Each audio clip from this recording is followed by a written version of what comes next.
5 തലമുറകളായി നിങ്ങൾക്കൊപ്പം PRS hospital. സുഭാഷിതത്തിൽ അന്താരാഷ്ട്ര വാർത്തകളുമായി വീണ്ടും നമുക്ക് കാണാം. ഓപ്പറേഷൻ സിന്ദൂർ അടുത്ത സർജിക്കൽ സ്ട്രൈക്ക് ആരംഭിച്ചിരിക്കുന്നു. 59 രാജ്യങ്ങളിലേക്കായി 59 ജനപ്രതിനിധികളെ MP-മാരെ 32 രാജ്യങ്ങളിലേക്കായി മോഡി ഗവൺമെൻറ് അയച്ചു.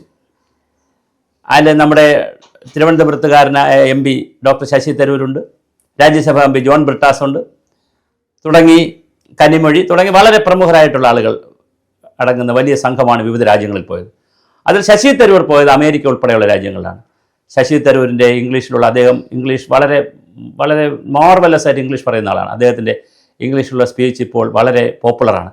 അദ്ദേഹത്തിൻ്റെ ഒരു കോട്ടുണ്ട്. അദ്ദേഹം അമേരിക്കയിലെ ഒരു സ്പീച്ചിൽ പറയുന്നുണ്ട്, കിൽ മീ ടു പാകിസ്ഥാൻ, എന്നെ കൂടെ കൊല്ലൂ പാകിസ്ഥാൻ. പാകിസ്ഥാനോട് പറയുന്ന ഒരു വാക്കാണ്, എന്തിനാണ് ഞങ്ങളെ രാജ്യത്തെ നിങ്ങൾ ആക്രമിക്കുന്നത്? നിങ്ങൾ ഞങ്ങളെ തല്ലിയാൽ ഞങ്ങൾ തല്ലും. നിങ്ങൾക്ക് സമാധാനമെങ്കിൽ ഞങ്ങൾക്ക് സമാധാനം. നിങ്ങൾ ഞങ്ങളെ ഉപദ്രവിച്ചാൽ ഞങ്ങൾ വെറുതെ ഇരിക്കത്തില്ല. തീർച്ചയായിട്ടും ഇങ്ങോട്ട് തല്ലി അങ്ങോട്ട് തല്ലി മേടിക്കരുത്. ഞങ്ങൾ സമാധാനത്തിൻ്റെ രാജ്യമാണ്. ഞങ്ങളെ സംബന്ധിച്ചിടത്തോളം 140 കോടിയിലധികം വരുന്നവരിൽ 20 കോടിയിലധികം വരുന്ന മുസ്ലിങ്ങളും ക്രിസ്ത്യാനികളും ഹിന്ദുവും സിഖും പാഴ്സിയും എല്ലാവരും ഒന്നിച്ച് ഏകോദര സഹോദരങ്ങളെ പോലെ കഴിയുന്ന ഒരു രാജ്യമാണ്.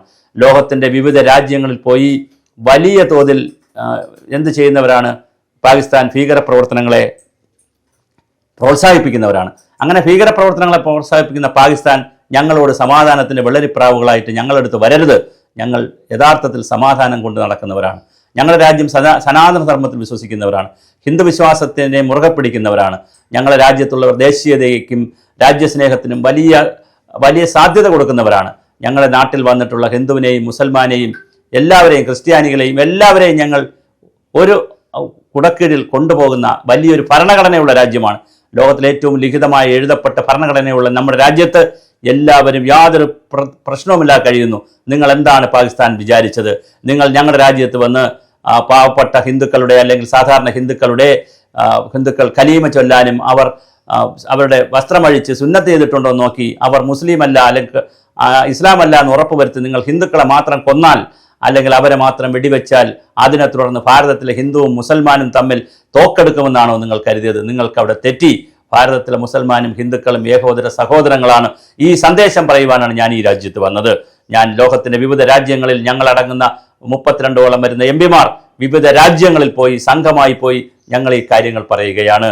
അവിടെ വെച്ച് പറയുമ്പോൾ ശശി തരൂർ വളരെ വികാരപരമായി പറയുന്നു, എന്നെ കൂടി കൊല്ലൂ, കിൽ മീ ടു പാകിസ്ഥാൻ, എന്നെ കൊന്നുകളയൂ. നിങ്ങൾ എന്തിനാണ് പാവപ്പെട്ട ആളുകളെ കൊല്ലുന്നത് എന്നുള്ള നിലയിൽ നിങ്ങൾക്ക് കൊല്ലണമെന്നുണ്ടെങ്കിൽ നിങ്ങൾ VIP-കളെയും VVIP-കളെയും കൊല്ലൂ. നിങ്ങൾ സൈന്യത്തോടെ യുദ്ധം ചെയ്യൂ. അല്ലാതെ സാധാരണ ജനങ്ങളെ നിങ്ങൾ എന്തിനാണ് ഇങ്ങനെ ഉപദ്രവിക്കുന്നത് എന്ന് പാകിസ്ഥാനോട് ചോദിക്കുന്ന ചോദ്യം നമ്മൾ ഒരു കാലഘട്ടത്തിൽ സ്വാമി വിവേകാനന്ദനൊക്കെ ലോകത്തോട് പോയി വലിയ അറ്റൻഷൻ പിടിച്ചിട്ടുണ്ടായിരുന്നു. അത് മതപരമായും ആത്മീയമായ കാര്യങ്ങളിൽ അത്രയൊന്നും ആ സ്വാമി വിവേകാനന്ദനുമായി ഞാൻ ഒരിക്കലും ശശി തരൂരിനെ കമ്പയർ ചെയ്ത് ഒന്നുമല്ല.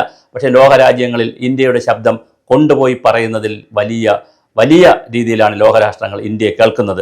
ഇന്ത്യയെ കേൾക്കുക എന്ന് പറയുന്നത് വലിയൊരു നാനാത്വത്തിൽ ഏകത്വമുള്ള എല്ലാ ജാതികളെയും ആയിരക്കണക്കിന് ജാതികൾ, മതം, വർഗം, ഗോത്രം, വസ്ത്രദാന രീതികൾ, ഭക്ഷണ രീതികൾ എല്ലാമുള്ള ലോകത്തിൻ്റെ അത്ഭുതമാണ് ഈ ജനാധിപത്യ രാജ്യം.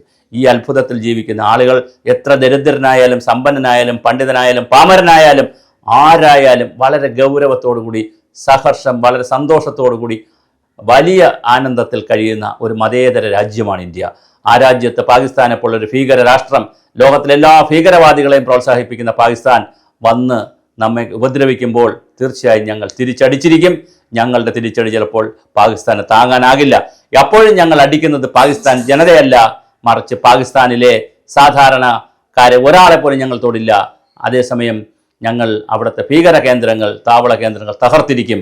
അത് ഞങ്ങൾ ഓപ്പറേഷൻ സിന്ദൂറിലൂടെ തകർത്തിട്ടുണ്ട്. അതുകൊണ്ട് ലോകരാഷ്ട്രങ്ങൾ സമാധാനത്തിൻ്റെ ചേരിയിലേക്ക് വരണം.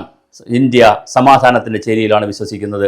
അത്തരം കാര്യങ്ങൾ നിങ്ങളോട് പറയുവാനാണ് ഞാൻ വന്നത് എന്ന് ശശി തരൂർ പറയുമ്പോൾ ആ ഹാളിലിരിക്കുന്ന ആബാലവൃത്ത ജനങ്ങളും കരഘോഷത്തോടുകൂടി നമ്മുടെ നയതന്ത്ര വിദഗ്ധനെ അല്ലെങ്കിൽ UN പഴയ സെക്രട്ടറി ആയിരുന്ന ശശി തരൂരിനെ ഏറ്റെടുക്കുമ്പോൾ അദ്ദേഹം രാഷ്ട്രീയത്തധീനമായി കോൺഗ്രസിനും BJPക്കൊക്കെ അതീതമായി ഒരു രാജ്യത്തെ പ്രതിനിധാനം ചെയ്തുകൊണ്ട് മറ്റൊരു രാജ്യത്തേക്ക് പോകുന്നു.